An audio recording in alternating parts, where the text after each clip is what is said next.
Hello guys, Blue Wing here, and today I will be guiding you through the in-depth tutorial of Huntsman.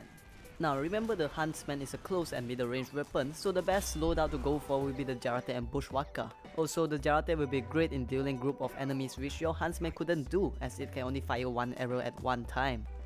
Now the first thing to remember is to always pull your Huntsman completely. You see, when your Huntsman is completely pulled, the damage increases by so much more and it is far more accurate. Just take a look at the comparison video that is currently showing on your screen. Headshot wise, the effect is same as our normal sniper rifle. It does 3 times the damage of a normal Huntsman shot, and this will kill most of the classes instantly. Now we want to understand the characteristic and the color of the weapon. You see, Huntsman is a very powerful weapon that can kill most of the enemies with one shot, but the downside is it only fires one shot at one time. Also, during the shot moment when you are pulling your arrow, you cannot do anything and you are totally vulnerable to any damage. Understanding these few major characteristics of the Huntsman can allow you to understand where to use it. Generally, you want to use your Huntsman backed up by a group of players behind you. Because of the inability to defend yourself against crowd of enemies, I believe that Huntsman is the most effective when you use it as a support class. Instead of trying to front line and storm all the enemies by yourself, you may just stay behind, stay alive as long as possible, and try to pick up the enemies one by one. Now that you have understood the role of using a Huntsman, I think it wouldn't be hard to choose a map that fits the characteristic completely. One of the best maps that I can think of is CP Dust Bowl. You want to choose a map that is very small so that the enemy couldn't avoid your Huntsman. And you also want to choose those maps that the enemy couldn't get behind your back easily. Now this doesn't mean that Huntsman is going to be ineffective when used in a large map. It will be, if you can actually predict the movement of your enemy really well, but that really comes down to a lot of practice. If you are really just seeking to have fun with the Huntsman, or you are just a beginner starting up, I will encourage you to go for a smaller map first, then only you challenge yourself in a bigger map. Also, the pyro can light up your arrow and give you extra damage boost. When the Huntsman is pulled completely, the weapon is pretty accurate and you can sort of just aim a little bit above their head on it. Generally, because the Huntsman falls as it travels, so the further you are from your enemy, the higher above their head that you have to aim. Now the biggest tip here that I can give you about aiming with Huntsman is to always keep it at eye level, headshot level. You want to keep your mouse cursor at a height that it is always going to be a headshot provided you hit it at that level. This means that at all the time, the only thing you need to adjust is just the left and right of your mouse. Now of course, you kind of need to suit yourself when it comes to different height of the terrain. When you are going upstairs, you aim a little bit higher. When you are aiming down, you of course just aim a little bit lower. Also, always remember to take your shots as many times as possible. You see, some of the times we feel like getting the perfect shot for so long that to the point we kind of just pull our shot for so long. But let me tell you this, since you have 12 arrows all the time and ammo are everywhere, you want to launch as many shots as possible so that you improve your aiming and you kind of get to have a lot more chances to hit your enemy. Now, the accuracy of your shot really boils down to just one thing. Prediction. In short, you want to predict where your enemy is going to be at by the time you actually release the shot. In this video clip right here, we have a scout moving towards the left, and what I did is I point my arrow a little bit to the left of the scout's head so that the scout actually walks into my arrow. The next component to being a good Huntsman player is to kill the enemy who are easiest to kill first, which means kind of kill with priorities. When I'm in any match, the first thing I see is to kill their medic. And you know, medic move kind of fast, and sometimes I really couldn't just get the medic with their Huntsman, so I would just throw the JARATE and BUSHWACA the medic off. Cha! Once I see no other major threat, I will actually go for enemies who are standing still. These enemies are the easiest to hit because they just stand there and your arrow travels there and you can kill them with one shot, no problem at all. Okay, the third target to go for is a group of enemies. Now, if possible, you want to stay at the same level as them, then you try to fire the shot at eye level. This means that in that group, there's one person that is going to walk into your arrow and get a hit shot most of the times. Also, one of the best things that you can do about Huntsman is to just spam your arrow at high traffic area. This means spamming your arrow at doors or just at the starting before the match starts, where you know everyone is going to rush out of the spawn point. You just launch an arrow and hope for a kill. And frankly, I think I have gotten more kill with this method instead of the prediction method. Well, even though this is kind of like a lucky prediction. Now, before we leave the chapter of aiming, there's just one last thing to remember. Try to fire your arrow in a way that it covers a lot of space where the enemy is going to be walking through.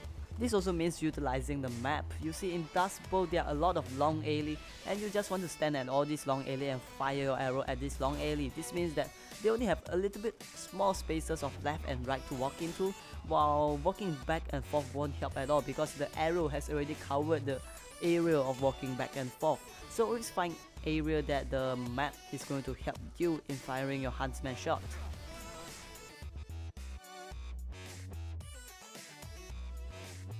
Now the first section that I want to cover in this chapter is destroying a sentry gun. A Huntsman can easily destroy a mini sentry with just one shot, so it will be a perfect mini sentry destroyer. You see, because the sentry is kind of standing still, what you can do here is you want to just hide behind a cover or get into an area where the sentry couldn't reach you, and then you fire your shot from there. It only takes 2 Huntsman shots to destroy a level 3 sentry. Isn't that really powerful? Okay, the second technique to talk about is close range shot. This close range shot can easily be repeated as long as you know the right tactics to it. Now you see, at point blank, the Huntsman does 137 damage. This means that whenever you do a body shot at point blank, you can kill most of the classes in Team Fortress 2. Now the key to this technique is you want to prepare yourself every time you go into a corner in an enclosed area, because in enclosed area the enemy couldn't avoid your shot at all. So all that you need to do is to stand by your arrow in a way that as long as enemy comes to you, you release your shot. And if you keep it at eye level, it is not hard at all to get a hit shot. Also, when there are no enemies that approaches you in that enclosed area, you can just right click to pull your arrow back in and you will not waste too much arrow. And frankly, after you get used to this method, it is very hard for you to miss the shot, because when enemies are really near to you, you have a huge area to hit.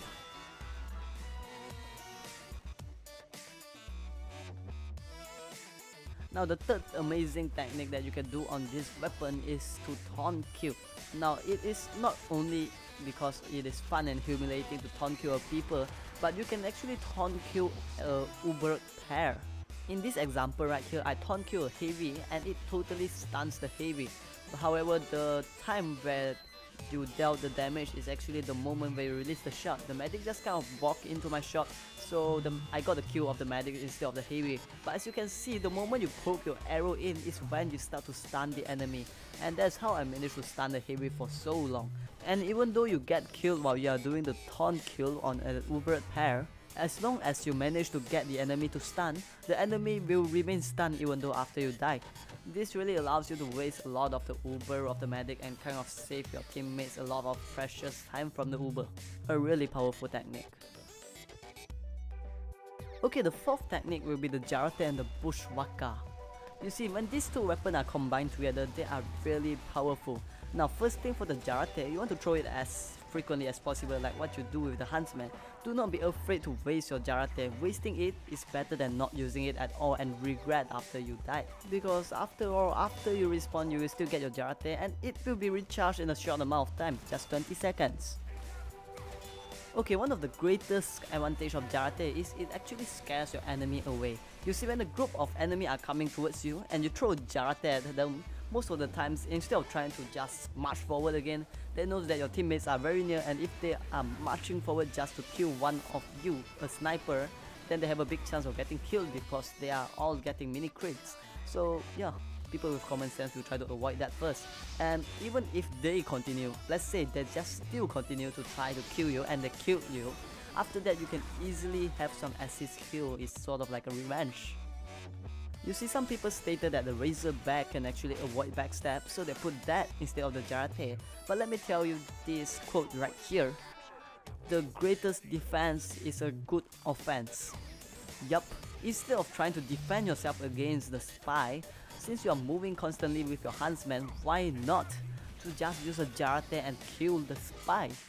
Talking about the JARATE, it is one of the greatest anti-spy weapon ever made. Let's say a spy faked his death from the Dead Ringer, but you throw the JARATE. Because the JARATE has a very wide range, it is really hard for you to miss the spy which has just died. And after that, it's really very easy to just finish them off with your BUSHWACKA. Also, the BUSHWACKA does 195 damage. This means that you can actually try your luck on all those heavy weapon classes such as Soldier and Heavy by just throwing a JARATE at them and try to BUSHWACKA them. Most of the time, you will just get instant kill. Also remember to use your JARATE to extinguish your teammates because you get 1 point from doing that. Win-win solution, why not do that? Okay, a few final tips and tricks right here. Firstly, when you are just starting up, you can try to practice at the TR walkway, the usual map, and also the CP Degroot kit. In Degroot kit, we are all playing in medieval mode. This means that the people will be meleeing you while you can use your Huntsman because it's sort of like an old traditional weapon, and at that time you can really practice a lot of close Huntsman shot, and this is just a fantastic way to practice your Huntsman. Now my second tip is more of a general tip, is to play smart. You want to play like a spy and just kind of sneak out behind your enemies and try to launch your shot of your JARATE from there.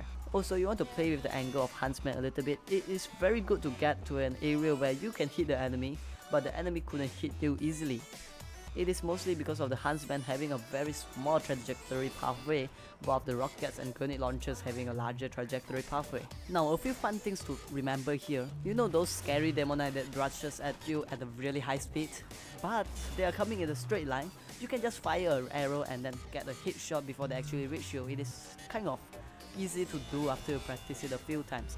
The next fun target to go for is actually soldiers that are attempting to market garden you. Okay, one last thing to talk about right here is playing as the Huntsman is not really only fun, but it actually helps to improve your sniper aiming because it gets you to know how does your enemy move, and it helps you to remember the prediction of your enemy's movement. So after you have played Huntsman for some time and you feel like you are really good at it, maybe you can play the Bazaar Bargain.